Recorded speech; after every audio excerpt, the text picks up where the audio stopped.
Here are the top news headlines for the day.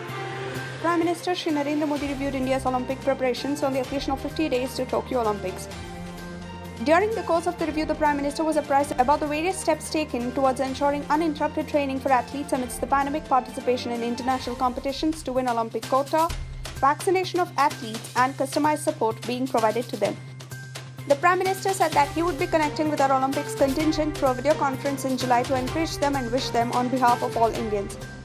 The Prime Minister said that sports is at the heart of our national character and our youth are creating a strong and vibrant culture of sports. He said that the wishes of 135 crore Indians will be with our youngsters who are participating in the Olympics. The Prime Minister added that for every young sportsperson shining on the global stage, 1,000 more will be inspired to take up sports. In view of the extraordinary circumstances arising due to the COVID pandemic that has resulted in recent volatility in the MRP of oxygen concentrators, the government has decided to step in to regulate the price of oxygen concentrators. As per information collected by the government, margin at the level of distributor currently ranges up to 198%. NPPA has capped the trade margin up to 70% on the price to distributor level on oxygen concentrators. Every retailer, dealer, hospital and institution shall display price list as furnished by the manufacturer or a conspicuous spot of the business premises in a manner so as to be easily available to any person wishing to consult the same.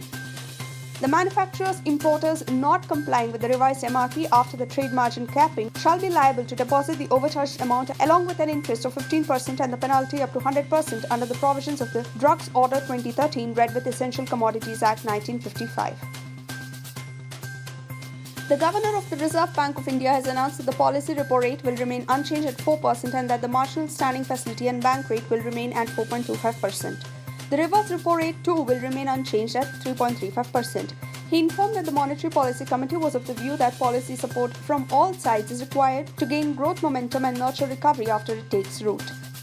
The Governor also announced a set of additional measures with the objective of reviving the economy and mitigating the adverse impact of the second wave of COVID-19 pandemic, such as 1. On-tap liquidity window for contact-intensive sectors, 2. Special liquidity facility of 16,000 crore to SIDBI, 3. Regional rural banks can now issue certificates of deposit, and 4. National automated clearing house to be available on all days of the week, among others.